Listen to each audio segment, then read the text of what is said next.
Hello বন্ধুরা, good morning সবাইকে। আবার আরেকটি নতুন ব্লগ নিয়ে তোমাদের সামনে চলে এসেছি। তো দেখতে থাকো আমার এই ব্লগটা। আজ হলো সরস্বতী পুজো। তো আমরা সবাই বাড়ির সবাই যাব সরস্বতী পুজোতে। আমাদের গ্রামের ওখানে পুজো হয়। আর দেখো, ঘুম থেকে উঠে সব কাজটা শেষ করেছি, ঠিক আছে, কিন্তু বিছানাটাই গুছগাছ করিনি। আর শীতের দিনে তো বিছানার মধ্যে অনেকগুলো থাকে, ব্ল্যাঙ্কেট লেপ, তো ওইগুলো গুছগাছ করতে অনেক সময় লেগে যায়। আর ওইদিকে স্বর্ণব বলছে, মা আমাকে স্নান টান করিয়ে দাও, আমি পুজোতে যাব। তো ওকে স্নান টান করিয়ে দিয়েছি। তারপর ওর হাতে একটা বই দিয়ে দিয়েছি, মানে পুজোর সামনে রেখে দেওয়ার জন্য। আর কর্ণবর স্নান টান করে রেডি হয়ে গেছে। তো স্বর্ণব চলে যাচ্ছে পুজোতে। তারপর আমিও রেডি হয়ে গেছি, আর দিদিভাইও যাবে। আমি আর দিদিভাই মিলে চলে যাচ্ছি ওইখানে অঞ্জলি নেব। সকাল থেকে উপবাস করলাম, আর এখন তো অঞ্জলি না নিলে কি হয় বলো। আর এখানে পুজো করবেন বাবা, তো বাবা পুজো করছেন, আর আমরাও চলে এসেছি।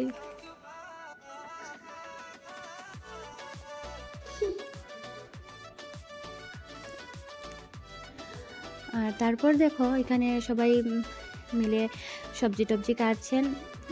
মানে এই পুজোটা গ্রামের সবাই মিলে করে থাকেন।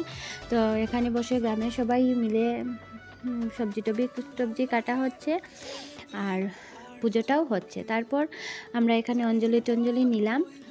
আর অঞ্জলি নেওয়ার পর দেখো সবাই বসে আছে, এখন প্রসাদ খাওয়া হবে আর কি। তো প্রসাদ খাওয়া হয়ে যাওয়ার পর দেখো, এখনও রান্না টান্নাও বসেনি। আর রান্না করবে আমার ননদ। আর এই দিদিকে তো চিনো, এই দিদি হচ্ছে আমার ননদের বেস্ট ফ্রেন্ড। তো ওরা দুই বেস্ট ফ্রেন্ড মিলে আর কি রান্না বান্না করবে। আর এইদিকে দেখো, এখন পুজোর প্রসাদও দেওয়া হচ্ছে সবাইকে।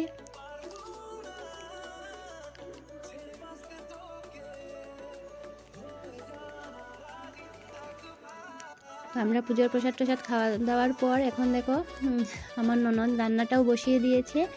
আর অনুদিদি মানে আছে এখানে আর কি, ননদকে হেল্প করছে।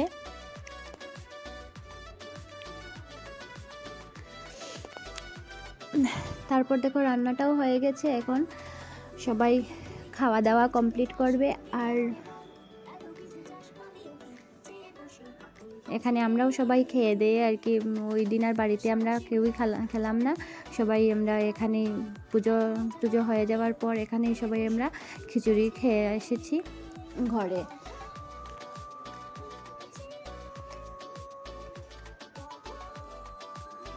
আর ওই দিনে খিচুড়িটাও মানে ভারী টেস্টি হয়েছিল। ননদের রান্নাটাও মানে ঠিকই আছে, ভালোই রান্না টান্না করে। আর দেখো, মানে আজ আমি আর এই ব্লগটা কন্টিনিউ করলাম না, আর এই ব্লগটা এখানেই শেষ করছি। আর সাথে পরের দিনের ব্লগটাও একসাথেই দিয়ে দিলাম।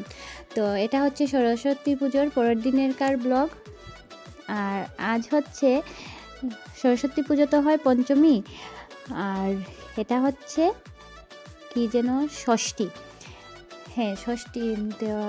ওই ষষ্ঠীতে আমরা সরস্বতী পুজোর পরের দিন আমরা মানে আমাদের ছেলেদেরকে, বাচ্চাদেরকে আর কি ষষ্ঠী দিয়ে থাকি। এটাকে বলে শীতলা ষষ্ঠী। তো ওই দিন সকালবেলা আমাদের বাড়িতে হয় উপাসনা। আর সকালবেলা উপাসনা দিয়ে আমরা মানে বাচ্চাদের মাথায় দূর্বা আর চাল ওইগুলো মাথায় দিয়ে থাকি, আর সাথে দিয়ে থাকি কুল। তো দূর্বা চাল ওগুলো মাথায় দেওয়ার পর আমরা একটা কুল ওদেরকে খেতে দেই।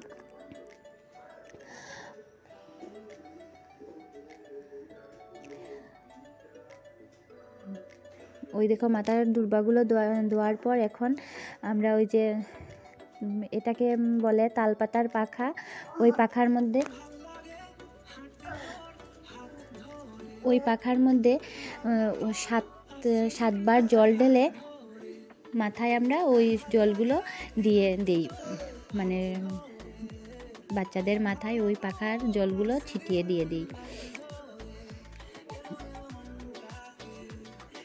এই যে দেখো,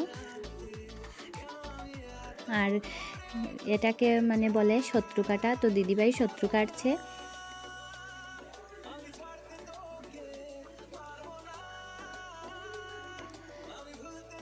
তো আমরা তো দিয়ে দিলাম আমরা বাচ্চাদেরকে। তারপর মা কাকিমুনি মানে দিলেন মানে ওনাদের ছেলে মেয়েকে।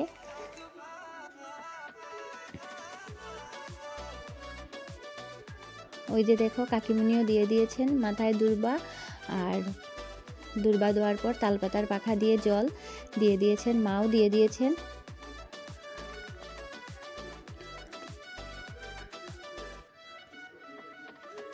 আর ওই যে এখন কাটছেন, এটাকে বলে শত্রু কাটা।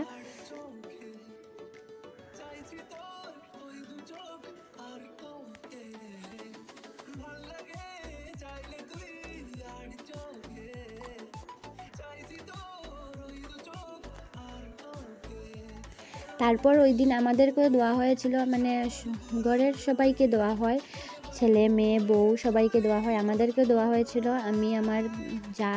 তো আমাদের মানে ভিডিওটা করা হয়নি আর কি, ভিডিওটা তোমাদের সাথে শেয়ার করতে পারিনি। তারপর একটা আশীর্বাদ দেওয়া হয়, মানে যে যেরকম পারেন আর কি। প্রত্যেকবার কাপড় চোপড় দেওয়া হয়, এবার আর কাপড় চোপড় দেওয়া হলো না, তো টাকাই দিয়ে দিয়েছেন মা কাকিমুনি, আমাদেরকে টাকা দিয়ে দিয়েছেন। তারপর দেখো বসানো হয়েছে পুলি পিঠে, সবজি দিয়ে পুলি পিঠে। আর ওইগুলো পিঠে মানে খাওয়া দাওয়া শেষ হওয়ার পর দেখো আমাদের বাড়িতে ওই দিন মানে গরুকে দেওয়া হয় পিঠে। আর তুলসী মানে তুলসীর যে গাছ থাকে ওই গাছের নিচে গুড়ি দিয়ে আলপনা দেওয়া হয়, আর গরু ঘর অবধি দেওয়া হয়। আর ওই যে গুড়ি দিয়ে আলপনা দেওয়া হয়, আবার কিছু গুড়ি রাখাও হয়, ওই গুড়ি দিয়ে পিঠে বানানো হয়, আর গরুকেও খাওয়ানো হয় পিঠে। আর আমাদের মানে ঘরের সবাইও খান মানে ওই গুড়ির পিঠে, এই দিন নাকি পিঠে খেতে হয়। আর ওইদিকে পিঠেও বানানো হচ্ছে। তারপর দেখো মানে ওই পিঠে আর গুড় দিয়ে লাল চা দিয়ে খাওয়া হলো। আর তারপর দেখো অনুদিদি এসেছে, অনুদিদি এসে কুল ভর্তা বানিয়েছে, আর এগুলো আমরা দুপুরবেলা খাওয়া দাওয়া হলো আর কি। আর বিকেলবেলা যে সরস্বতী পূজা হয়েছিল, দেখো সরস্বতীর মূর্তি নিয়ে গ্রামের সবাই বেরিয়ে পড়েছেন, বাইরে নাচ টাচ গান হলো। আর কি এইভাবেই মানে পুরো দিনটা আর কি আমাদের কাটলো। তো বন্ধুরা, আমি আমার ব্লগটা এখানেই শেষ করছি। প্লিজ কমেন্ট বক্সে জানাবে আমার ব্লগটা তোমাদের কীরকম লাগলো। আর বাই বাই, গুড নাইট, তোমরা সবাই ভালো থাকো, আর আমিও ভালো আছি। Bye bye.